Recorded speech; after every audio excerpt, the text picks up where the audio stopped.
Life is made up of many gorgeous moments. Cherish them all, big and small, with Blue Nile. Whether it's for yourself or a loved one, Blue Nile's unrivaled selection of expertly crafted fine jewelry and statement pieces help make all your moments sparkle. Blue Nile's experts are on hand to guide you, and their diamond guarantee ensures you get the highest quality at the best price. Celebrate a life well lived in the most radiant way and save up to 30% at BlueNile.com. That's BlueNile.com. Look around. You can find cars like these on AutoTrader, like that car riding your tail. Or if you're tailgating right now, all those cars doubling as kitchens and living rooms are on AutoTrader too. Are you working out and listening to this ad at the same time? Well, multitasking pro, cars like the ones in the gym parking lot are for sale on AutoTrader.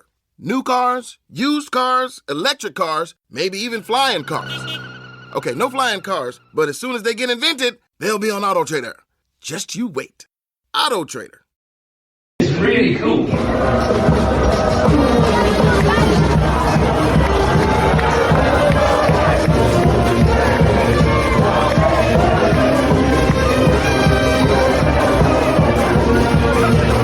Bonjour, hello, and welcome to the Rosbif Rugby Podcast, your one-stop shop for all things French rugby. Top 14, Pro Leader, National, French national team, town, cities, bars, restaurants, cuisine, fabulous people of France that make the game so special. I'm Richard, I'm joined as ever by Rob, who is not only wearing his customary Sueur Angoulême t-shirt, but is also very proudly indeed wearing his beret, which... the beret's back. The beret's back, and perhaps you'd care to explain, because I think I know why the beret is back. It's got a few more badges, not because I've been away this weekend, it has to be said, but because last time we went away, since we've started doing Rosbif, I've added a pin badge to the beret every time. So it's looking quite impressive now. Except for the most recent trip when we were in Brive and then Cast, neither club had pin badges in stock. So I did some hunting on eBay and found a place selling them. And actually there was a note with the ones that I got today saying he's selling his whole collection. So if anyone wants some pin badges for not just French rugby, they had some like Italian rugby, there was some English rugby in there was like other sports. Pretty sure I saw some English rugby league in there, but yeah, the guy is selling his pin badge selection. So if you're interested in pin badges, or you've been to France recently, you weren't able to pick up the pin badge for the club you visited, get in touch and I can sort you out with a guy. But I do now have a Brive pin badge, a Cast pin badge. I've got a new improved USAP one, because the other one it was just gold. It wasn't red and yellow. And I've snuck in a Blognac one there because I have actually been to Blognac this year. And I've got one on here that I haven't actually been to, just sitting proudly on top. Richard, can you see what is above all else? Is that Po? It's Section Paroise, yeah. Even though I've not been there since we've become Rosbif, so I thought I've got to get one. Got to get one to mark my territory. I've also controversially backdated because we obviously bought this in Bayonne the day before, 2 days before we were in Biarritz. So controversially, I've got Biarritz next to Bayonne. Obviously, geographically that works, but might cause a few dicey that might kick off in Chiromina next time I'm in there. It's a bit like I saw a little while back. I think there was someone who commented on these Instagram posts or a Twitter video. I don't know what it was, but it was a view, and you were wearing a Toulouse hat and a Cast shirt. So it must be in the last month. And someone underneath had written like, "This guy's bloody confused. What's he doing?" Which, my sentiments exactly.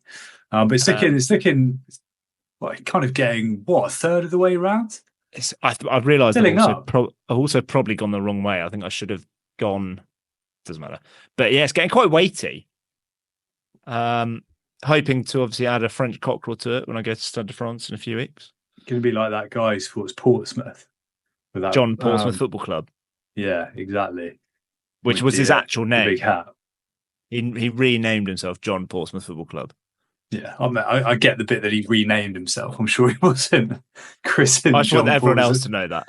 Just, That was his name. It wasn't just the bloke from Portsmouth Football Club. His name was John Portsmouth Football Club. Yeah, excellent. Not just a nickname. How are you? We saw each other yesterday to watch rugby, but not French rugby. We did. We went to watch. Had a couple of Sunday afternoon beers watching Exeter Chiefs fall apart at the seams yet again against quite an impressive Harlequins team. But we were sat in like a little cubby hole in a pub that was quickly filling up with plastic Scousers and Arsenal fans ahead of the big 4:30 kickoff. But yeah, other than that, not a huge amount to report. Yeah. You're twiddling your thumbs with your wife on holiday, so you've presumably been diving into all things French rugby. Mate, French rugby, takeaways, lounging around, just generally being a nuisance to myself. But it's been all right. Managed to catch up with a bit of it. Probably not as much as you. You mentioned Poe there on top of your hat. That was it was the early kickoff, wasn't it? It was the early kickoff. Yeah, they didn't show the afternoon kickoff on Premier Sports. I had a full clear Saturday and was treated some pretty average rugby, it has to be said. The Poe game, it was interesting, I guess. I think it wasn't the prettiest game, but personally, as a Poe fan, I found it quite interesting. Like, I don't think the result was ever really in any doubt, even though Poe had quite a bit of ball at various times. Bordeaux were just gonna score when they were too clinical. They had like some of the early stuff. They got the ball and they basically scored. It was the first time they went in the Poe 22. Because Poe sent a bit of a changed up side. They've also got some big injuries. Like if you're missing Gorgadze and Whitelock and Lucas Race, you're basically missing your first three choice captains, like let alone the ball carrying you're getting from Gorgadze or the heft you're getting from those guys. You're going to struggle anyway. And also they rested Joe Simmons MBE, but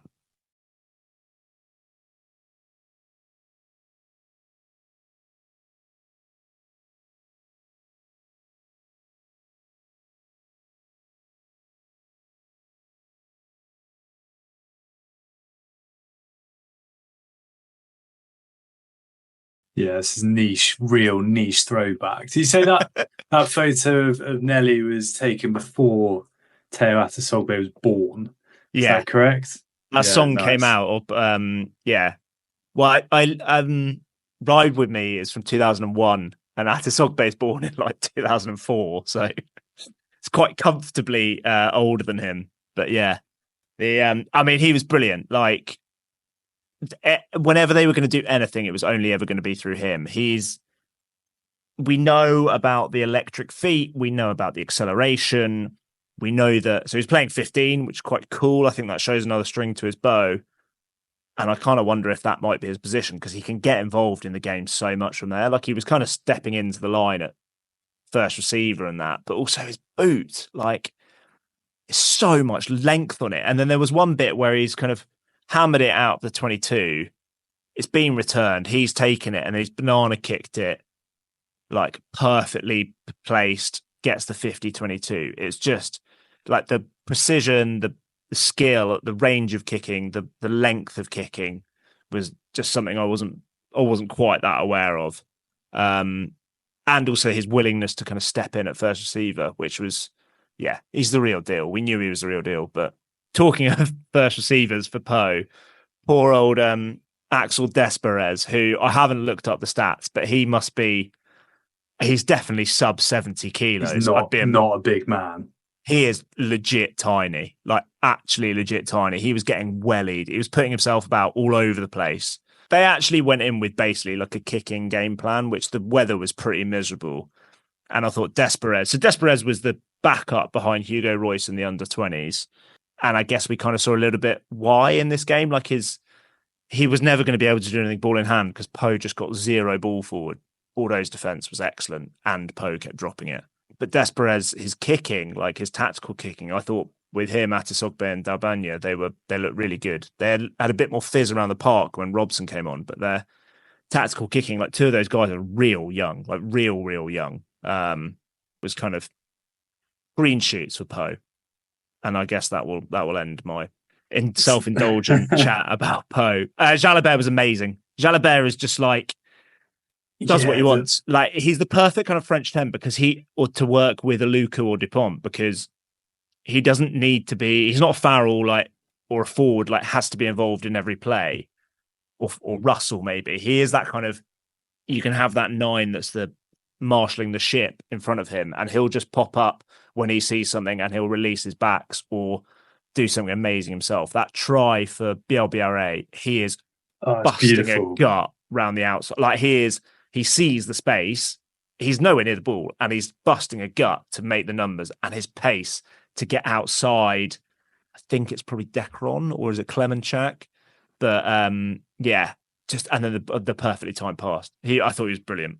There's a lovely little, I think the ball either to Jalabert or no, before Jalabert because he was coming around on that kind of arc. There's a lovely little flip over the head from Monsieur Lucu as well, which was a lovely touch in that. That was one of those tries. The start of it was kind of like, there's got to be a knock on somewhere there.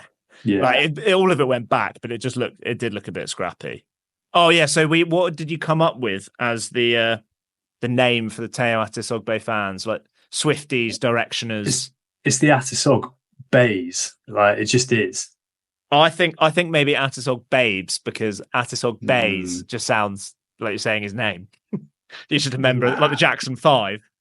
Nah, I think so long as you put enough emphasis on the Bay bit, I think written down it works. But I'm going to be an Atisog Babe. I'm happy to go full groupie, become a babe. But I think it. I am the original member of the UK based Teo Atisog Bay fan club. I have to say, I'm claiming it. Okay. I think the Bays will have a bigger following. Yeah, Bay is sort of like babe for the TikTok generation, right? So it depends where you're trying to pitch it. Talking of inclement weather, did you see any of the footage from in Montpellier where they appeared to be playing in La Défense Arena in the middle of the Olympic swimming? I mean, it was ridiculous. It was ridiculous. So wet. Yeah, old school to put it mildly. Yeah, it was wild. Good win for Montpellier. I mean, real good win. They nilled them. La Rochelle. I think that was a little bit of hubris in a way. Like they turned down points. They just tried to go for the corner and get the try quite often. But Montpellier held them out. Like they did really well. There was a couple of phases where they were just properly hammering it. 55% possession, 55% territory for La Rochelle. No points. That's not great. I don't care what the conditions are like. Yeah, I'm not sure.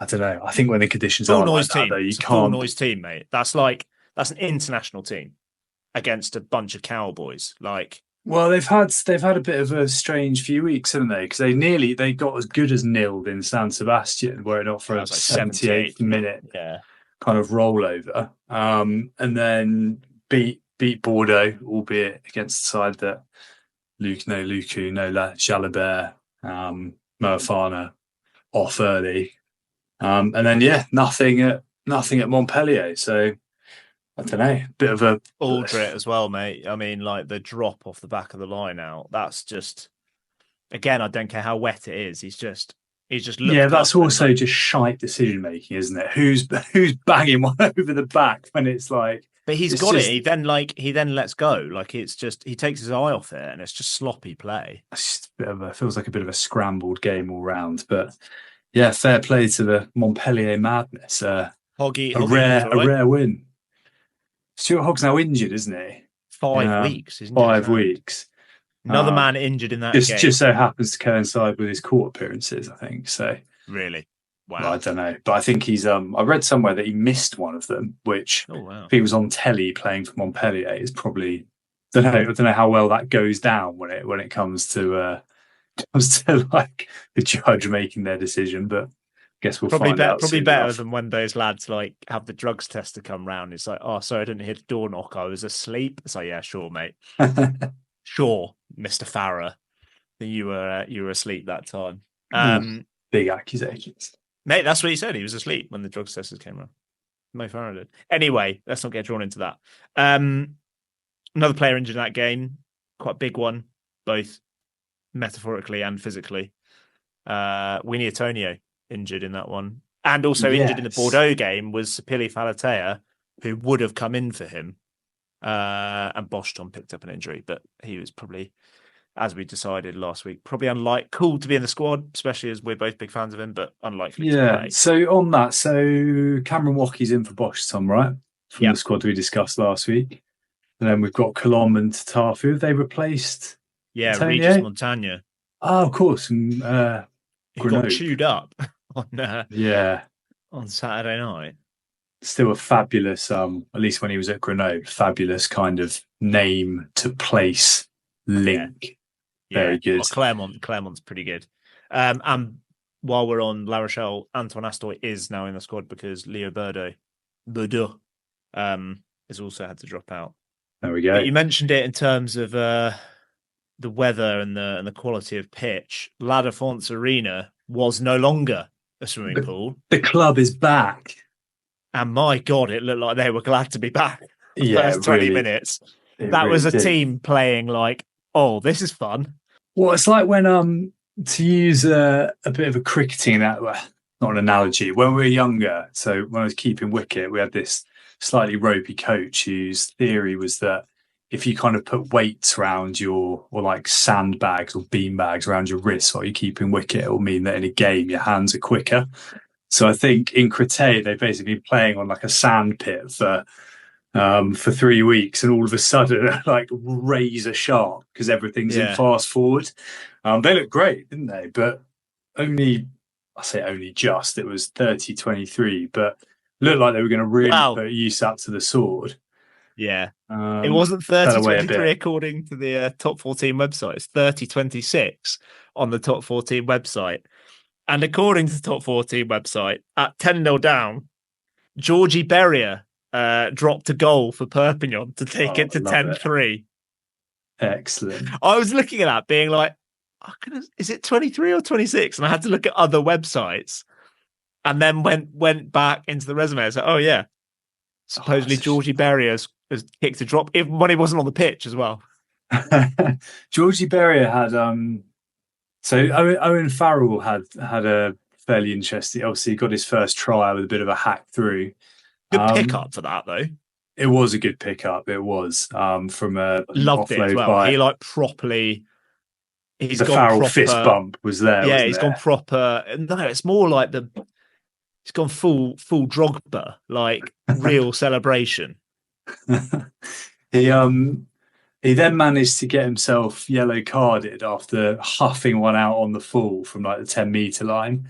And it was Georgie Berrier who I think let him know, and Farrell in that way that, I think we all love his competitiveness, but when he goes a bit salty, it just looks like it never looks great, does he? And he sort of pushed him in the face and then got sin-binned, which should have got Perpignan a bonus point. Our French Finn, Antoine Ocan, nudged one over. He hit a couple of real nice ones.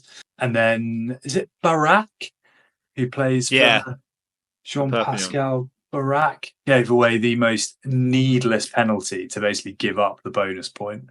Last play of the game to the lad. 50-meter kick, though, from McGarrick.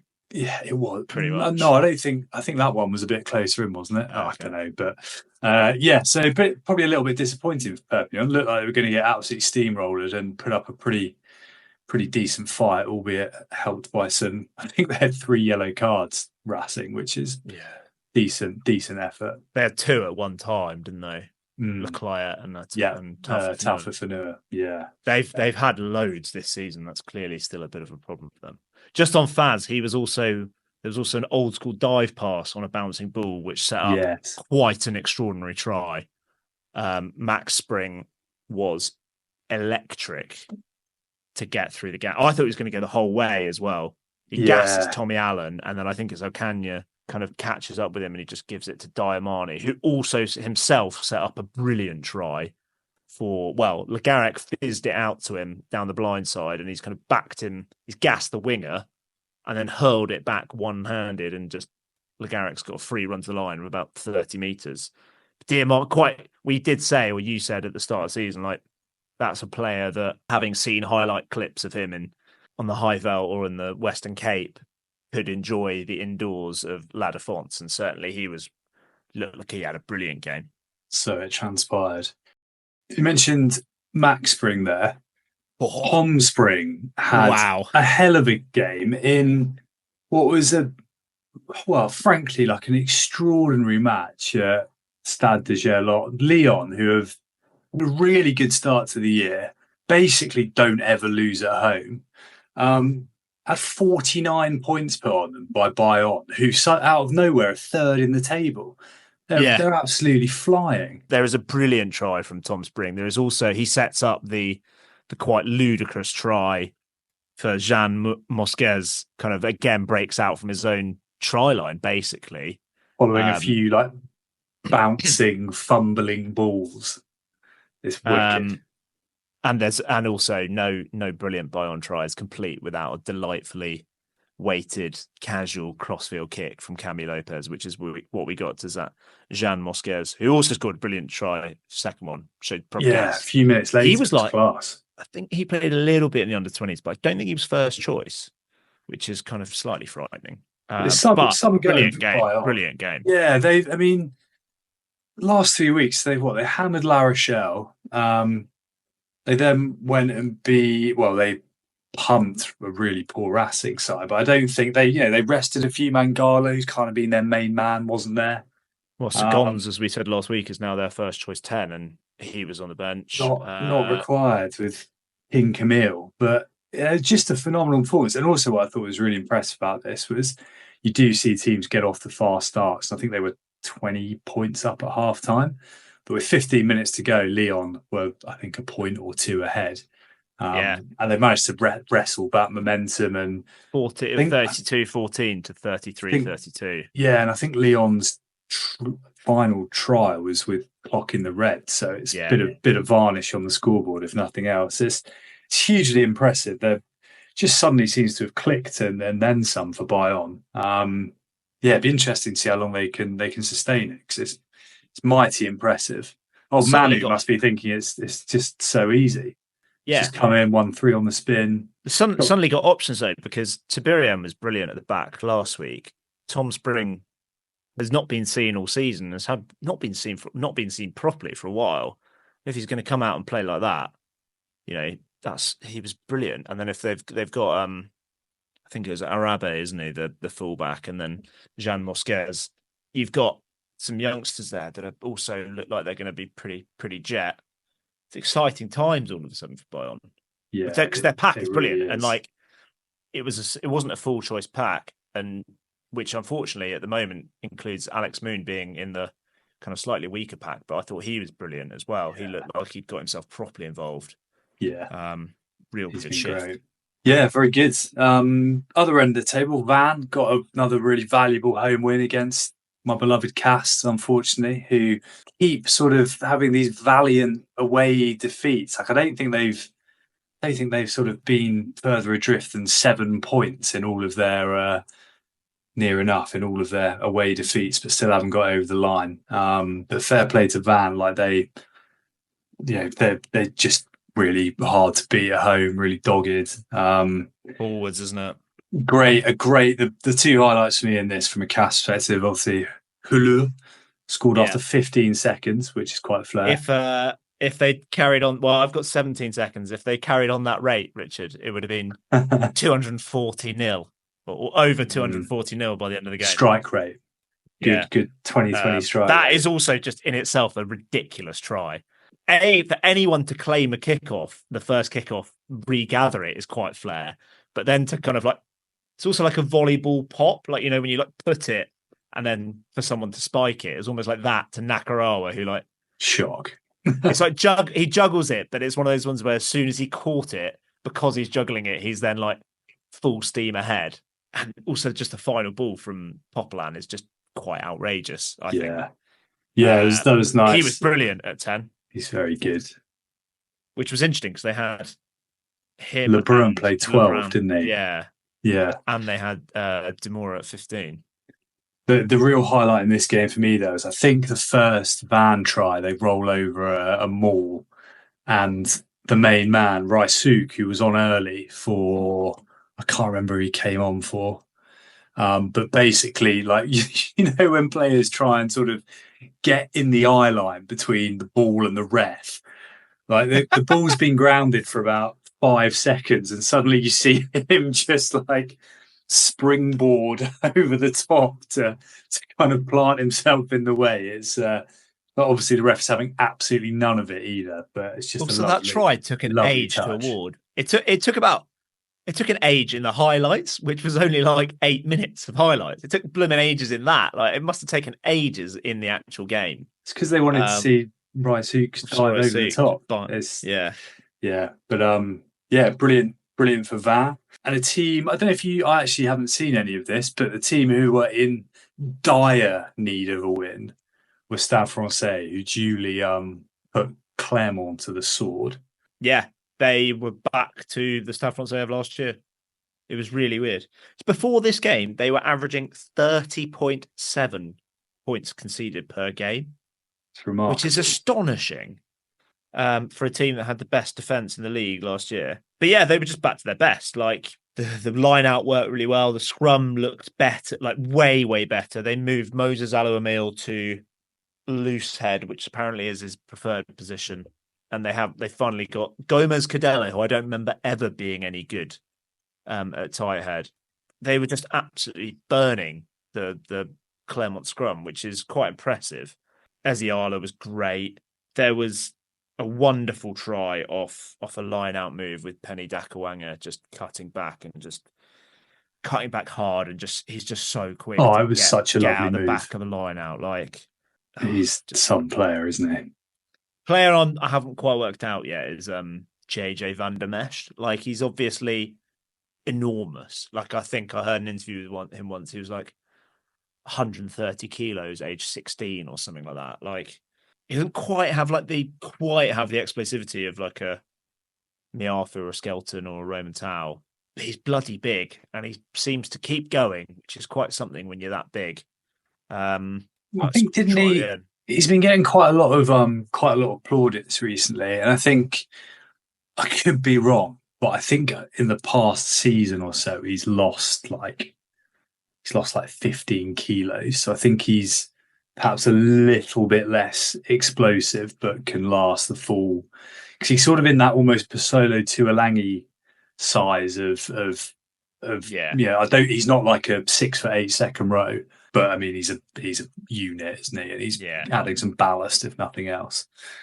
And before in the previews, I kind of said I'd just like to see them have a run of Weber and Carbonell, and I thought they look great. They just looked in control. But the kind of story from this is actually not about Stade, even though it should be.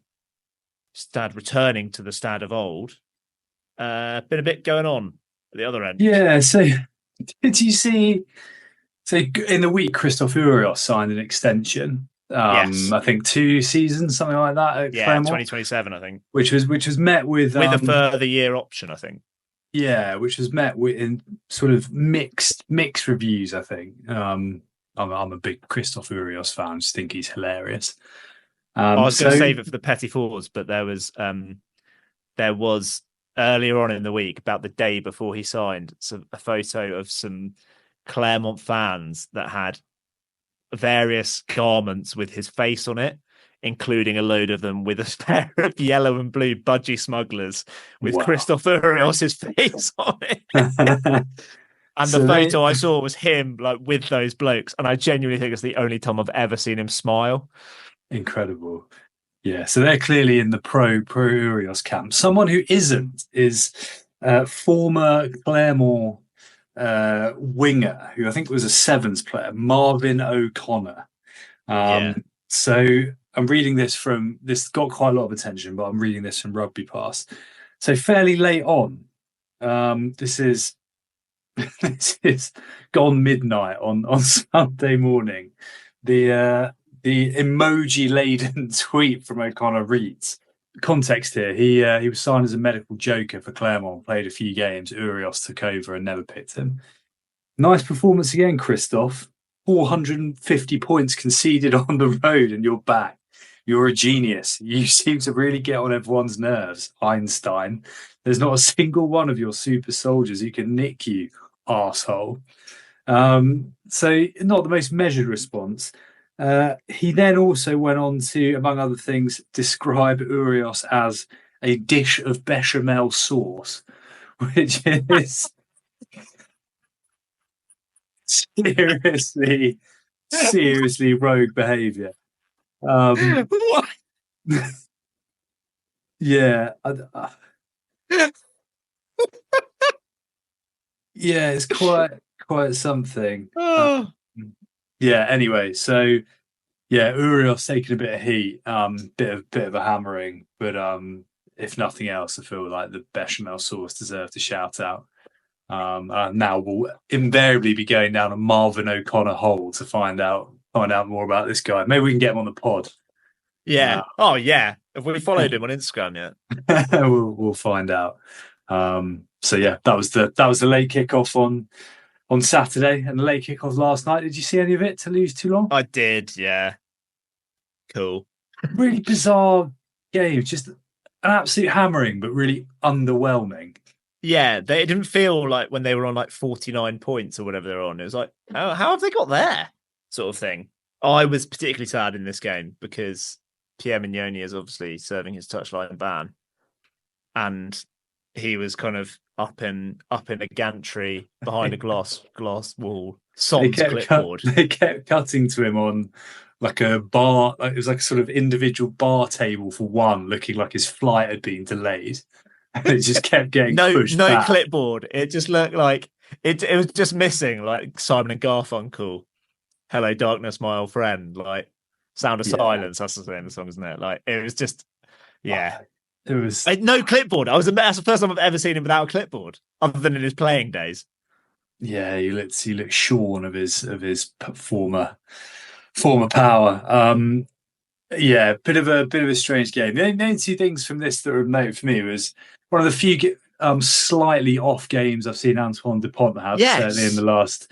They actually did quite well. They got to him. They scragged him quite a bit. And then what sort of summed it up, though, the whole thing was a try being nearly disallowed for a Dupont knock-on at the ruck, which was just a knock-on as far as I'm concerned. But the referee managed to manufacture there had been illegal interference from an English player and sent Carl Sinclair to the bin when Carl Sinclair was like standing on the side of the ruck somewhere.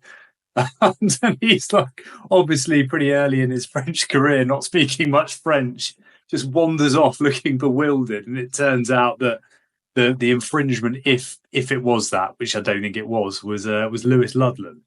Oh wow! Which is not a great look all round. And no one had that the French referee skills to work it out. He was terrible. He was willing to do it, whatever. He would have. I think if he could have rolled over and had his belly tickled by Antoine Dupont if that was what was wanted. Like he was just.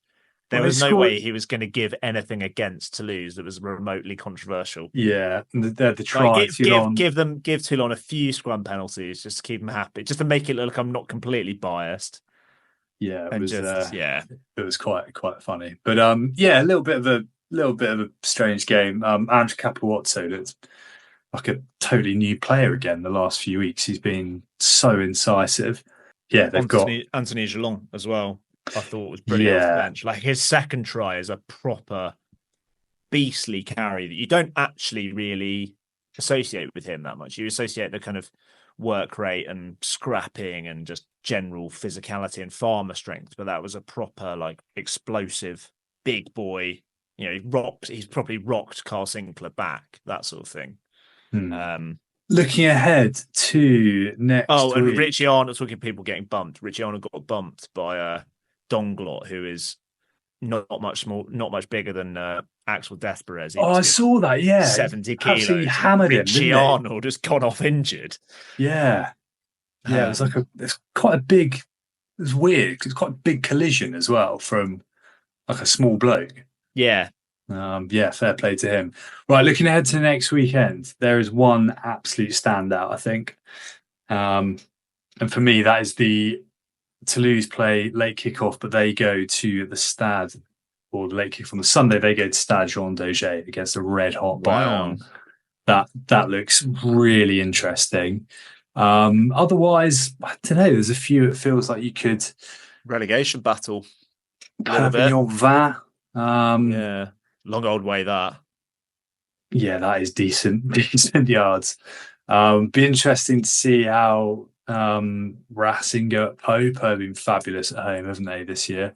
And then Clermont, Bordeaux. Clermont feel like they need to sort of not turn the tide, but arrest a little bit of momentum. They were fifth before this. Yeah. The table is weird. Like, I think 4th, 5th, 6th, and 7th all lost this weekend. Mm. And 11th, 12th, and 14th all won. And yet they're all still basically all in the same position still. It's just squeezed. It's weird, yeah. Really, it's looking like another good weekend. And we're going to have to make the most of it because then bloody international rugby's back, ruining it for everyone. So, a weekend to savour on the horizon.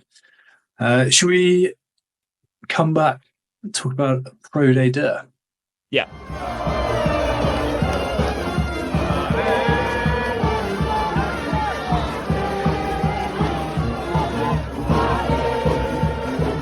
We will skip over the National Nook, the National Nibbles, because there was no National last weekend. So, devastating. We're back with vengeance this week, no doubt, with a number of close encounters and all 11 teams within 3 points in the table at the end of it, as is always the case.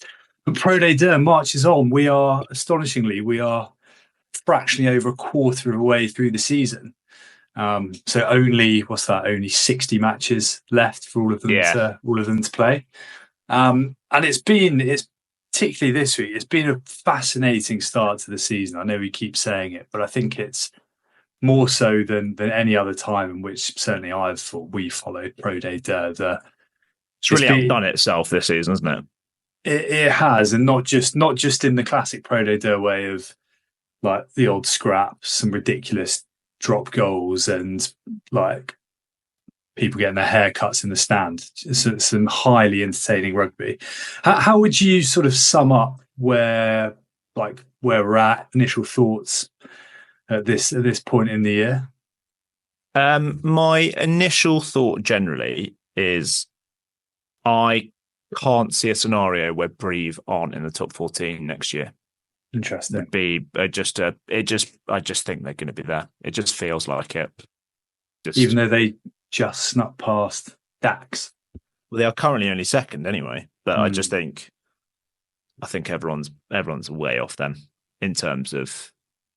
It's kind of like when Man City are like drawing games early season, and you just know that at some point they're just going to go blitz everyone. It feels like that to me. I think they're just a mark above everyone else, especially when you see like Grenoble. Yeah, okay, they went away to top of the league, but they didn't send a strong team. But they're not winning that game, or like the other teams that we thought were gonna compete with Brive, like Provence or Oyonnax, just a way off where Brive are. Yeah. Like the first is Montauban, third is Angoulême, like. Fourth is Biarritz. We thought that was going to be a relegation scrap. Basically, the bottom three, give or take. Yeah.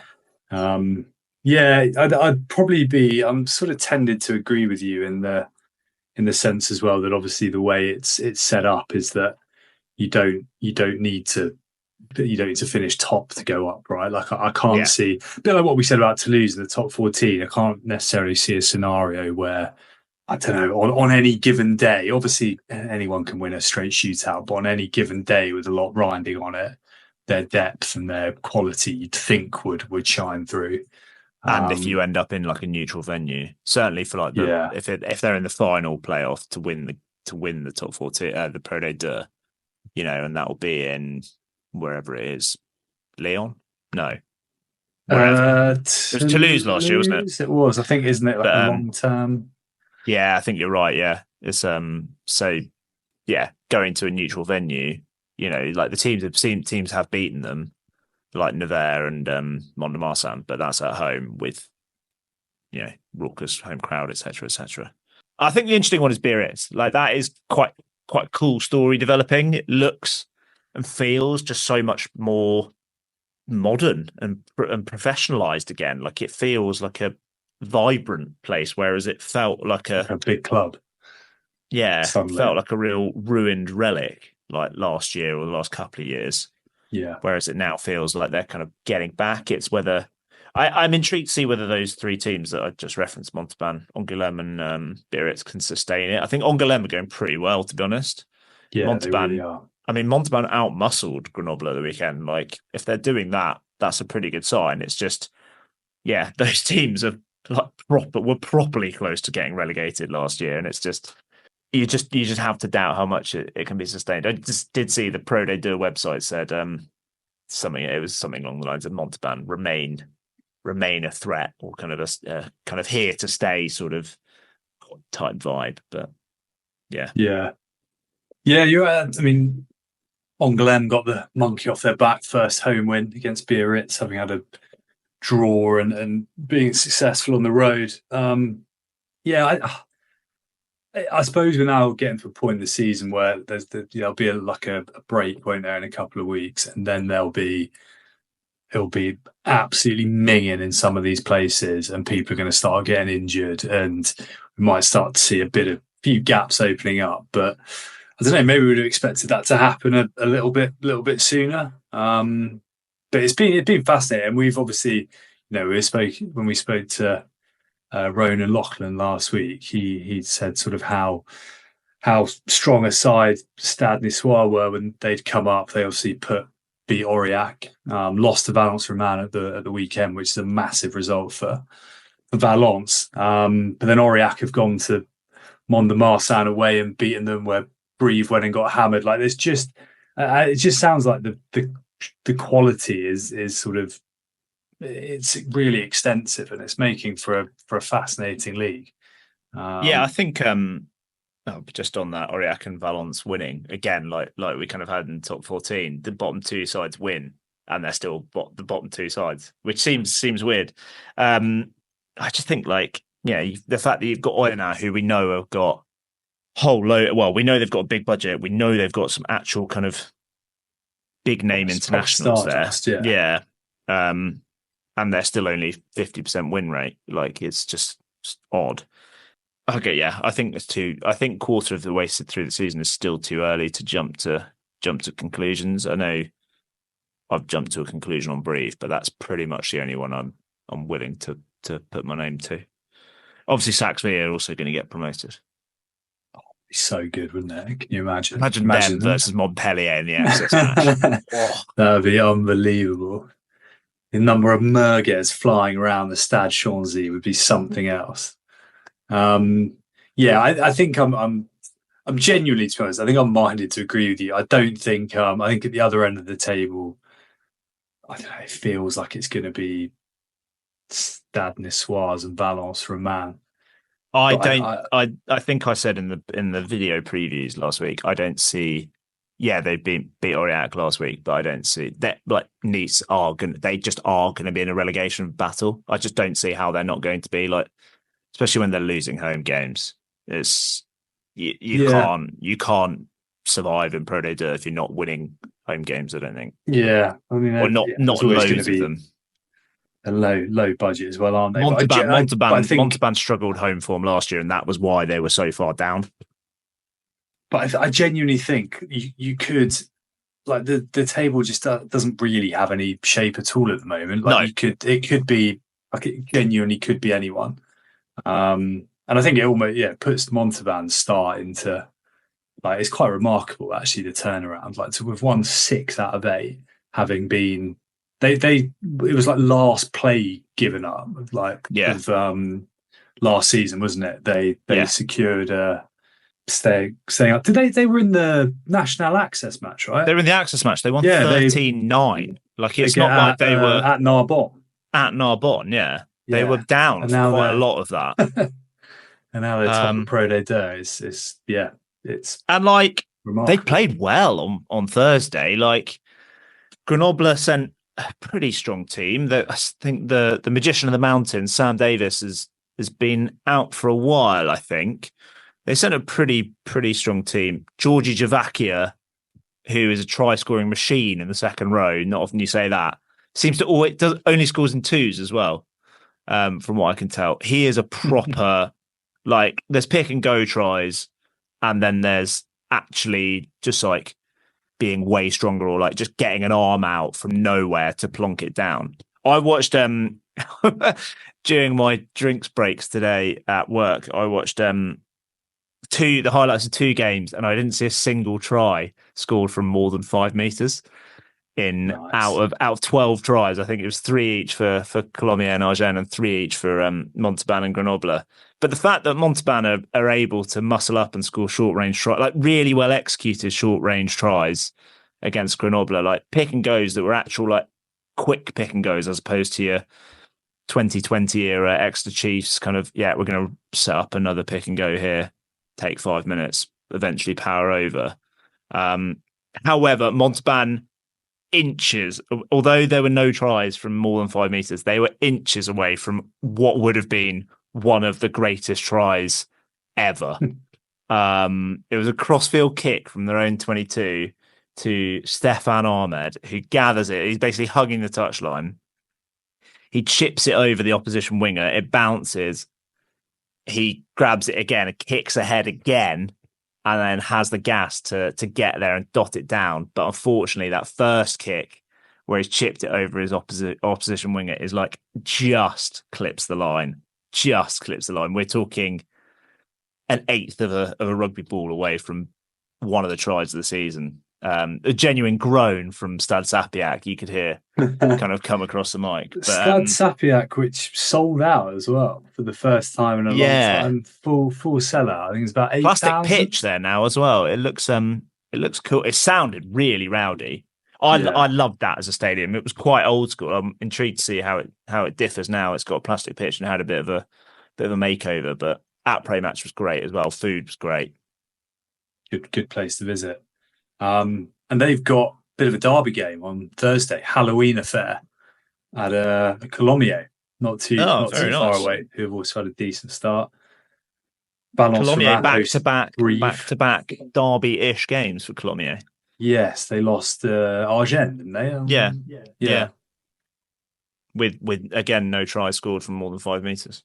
Excellent. And then, so Valence Romano's Brive, and then the rest are all kind of, don't know, just throw a blanket over them. Aurillac, Oyonnax, the cold weather derby, based on what Ronan was telling us. I've been looking up that Trafalgar as well.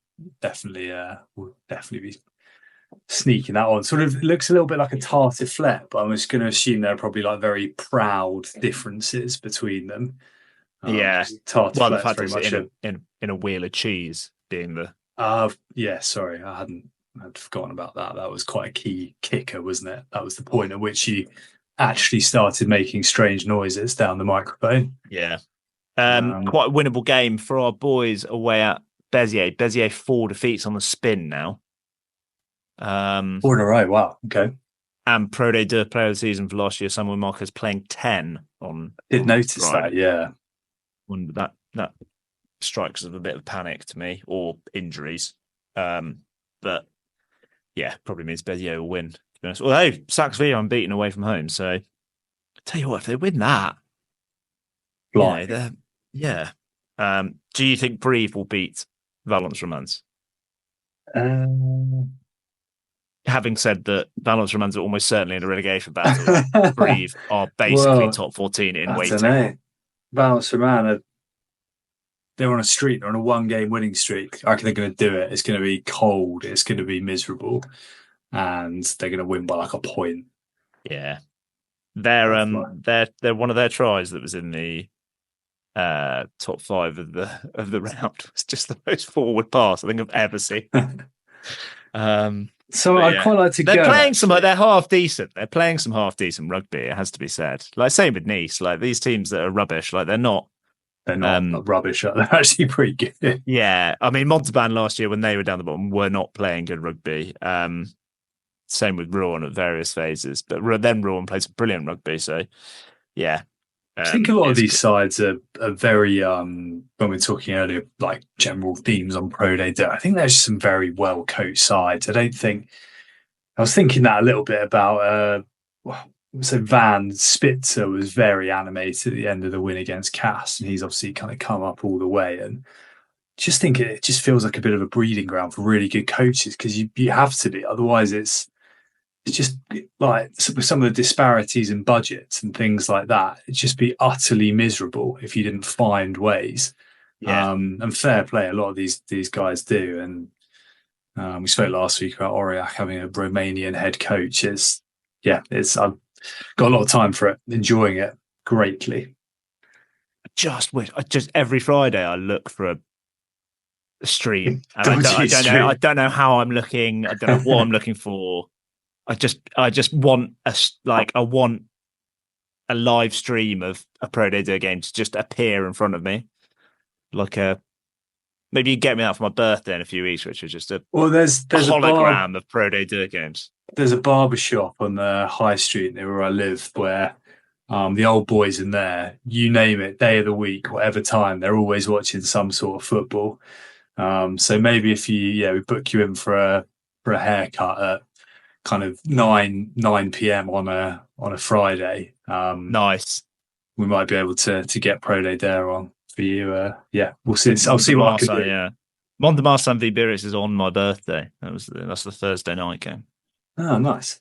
Quite a bit of a local derby as well. Yeah. Alrighty. Should we wrap up? A couple of Petit-Fours and we'll finish yes. that.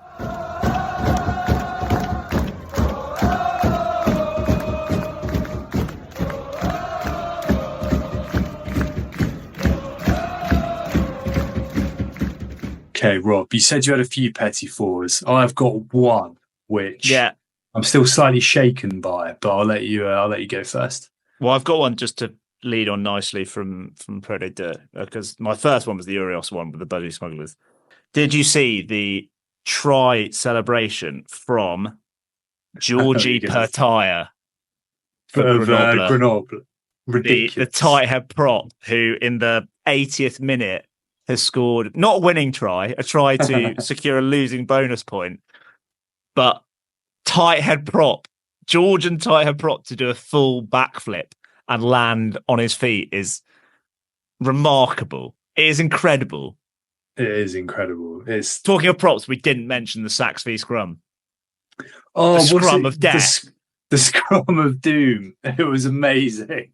Is it Diakite? I think that's his name. Yeah, he's young, isn't he? He's only like 22. He's a bit of a baller. Yeah. And poor old Charlie Matthews, who I think was back having not played for a bit. I mean, it wasn't even his side of the scrum, but I think he gets sort of unfortunately caught in the crosshairs a bit, and it's when like most of the Biarritz pack are basically in midair. Yeah. Amazing. But yeah, the backflip from Geordie Pataya has to be seen to be believed. Not Geordie Pataya is the geezer that plays for Australia. Georgie Pataya, tight head prop. Astonishing. Okay, here's one for you, Richard. So we've talked earlier about what you'd call a Teatesogbe fan club, and we obviously love trying to put a play on words for derbies. What, I ask you, Richard, on the Friday the 29th of November, what is El Clasic Ord? Spelt A-U-D-E. Classic Ord. El Clasic Ord. El Clasico. So it's taking me a little while to understand that. El Clasico Ord. Is Ord a region? Ord is a department, yeah, which houses the biggest city in Ord is Narbonne, and the second biggest city is Carcassonne. So Carcassonne have labelled it El Clasic Ord, which I actually think is one of the better ones. That's pretty good, isn't it? Yeah. So the Seminzico, the Vuna Poldfern Derby, and the Classic Awards. Yeah, good work, Carcassonne. That's the best. That's the we love best play on Carcassonne. El Clasico since El Clasic Coast, which is whenever Sussex take on Hampshire in cricket. That's maybe agree to disagree on that one, but Carcassonne, they've been brilliant this year with the local butcher, the electronic shop. The gift that keeps on giving is the Carcassonne social media account. And great kit as well, yellow and black, superb. While we're in National, and then you can go, I've got a couple more after this, but a national team that we've seen in the flesh and a coach we've seen in the flesh, Pascal Papé is leaving Bourgoin at the end of the season. He's being replaced by another former French legend or another former French international, a name that kind of brings back echoes of the late 90s and tricolor shirts, Stéphane Glass. The former centre, who I kind of had to do a little bit of fact checking on, play for Bourgoin. I was going to say, did he play for? Yeah, he's taking over as head coach next summer. He was a Pro D2 champion as backs coach with Oyonnax, I think under Christophe Urios, and he then also won promotion as backs coach with Grenoble. So, sounds like a good acquisition. Likes teams in that region, likes teams in the mountains. Yeah, brilliant. Maybe some flair rugby, bring some glory days back to Bourgoin. Yeah, absolutely. So the bit I saw, which has left me slightly, shaken through the week, was Stade Francais' Halloween kind of preview offer. So they put a few kind of like events on, bit of like trick or treating for the kids or whatever. But their promotional material, which landed in my inbox, was so sort of Stade Francais, something about tickets. Like, okay, cool. And it was a Halloween sort of reel in I guess like Blair Witch Project style with like the flickering camera. Yeah. And it was just it was a boy of 10, 11 years old with a sort of empty look and a doll, and both the boy and the doll had blood smeared across them. And it was like legitimate horror film stuff. And it's just popped up. Essentially, it's like a promotional preview for what's like the Halloween family day at the Stade Jean Daugé. It's wild. I think I put it on Twitter. I think nobody interacted. I never watched it. They were too bloody scared. Yeah. They couldn't bring themselves to watch it. But yeah, fair play to Stade Francais for going beyond the cartoon pumpkin and into the proper psychological horror realm. So yeah, good to see. Nice. Just a couple of digestifs then to wash that down with. Bundyaki to Toulon. Big rumours of that. Yeah. Quite cool. The other one was footage from Gregoire Arfoy's Instagram that was reposted by a player we follow, Emilien Gaeton, of Arfoy on keys. Gaeton, I think, was on bass. Aaron Grandidier and Cancang was on guitar. Victor Templier was on drums, and Clément Mondinat was on guitar. And they were just jamming, just playing Lucky. I don't know if that's Pharrell Williams or Daft Punk or both of them.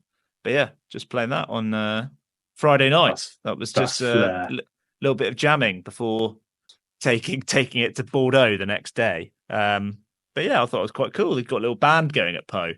More reasons to love Section Pauoise. As if Aaron Grandidier and Canang didn't need to be any cooler. The sort of model sevens Olympic gold medalist, South London, just peeling off a bit of guitar as well. Like, wow. Well, Croydon's finest and second finest. There you go. South London connection. Yeah. Good to know. And on that particularly Ros Beefy note, claiming two French prodigies. Internationals. Yeah. Yeah. The British, mate. Yeah. The only other thing I was going to shout out was couple of Rosby followers have been in touch, and shout out to Cam, who was at the Toulouse-Toulon game yesterday, and Gus, who was also there, who I went to Agen on Friday. Went to Agen in true Rosbiff back-to-back fashion, and found us through a craftily placed sticker in fabulous wine bar. How do you pronounce it? Nabucodonosor. Yeah. I think he was a listener before, but he then spotted the sticker in the gents, the unisex loo in Nabucodonosor, which I think was you. I think it was me, yeah. I think it's at a very certain level as well. So, I know what Gus was up to on Sunday. Oh dear! That's not Petit-Fours Disgestifs, is it? I might have made that up, but we'll see. Find out. We'll have to go back to Toulouse and check, won't we? Yeah. All right. What an excuse that is to go to Toulouse. On that slightly grim note. I've been Richard, that has been Rob. We've been the Rosbiff Rugby Podcast. You can follow us on X and Instagram. And Instagram and TikTok, and videos going up the whole time on YouTube as well. And we are at Rosbiff Rugby on all of those. Give us a like, give us a subscribe, download us, whatever you need to do. Get in touch as well. We love you guys. Get in touch. Let us know what's going on. We've got we'll save it for next week. We've got some exciting news coming up about the podcast too, which we'll keep you on tenterhooks for till next week. Enjoy your week. Enjoy another fabulous weekend of French rugby on the horizon before we get stuck into the autumn internationals. Au revoir. Au revoir.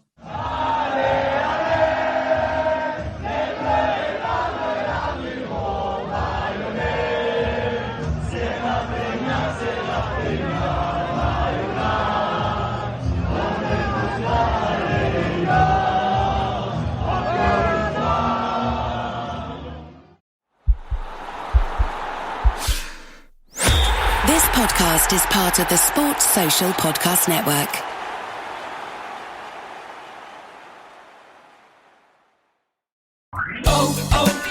O'Reilly. Check engine light on? Take the guesswork out of your check engine light with O'Reilly Veriscan. It's free and provides a report with solutions based on over 650 million vehicle scans verified by ASE certified master technicians. And if you need help, we can recommend a shop for you. Ask for O'Reilly Veriscan today.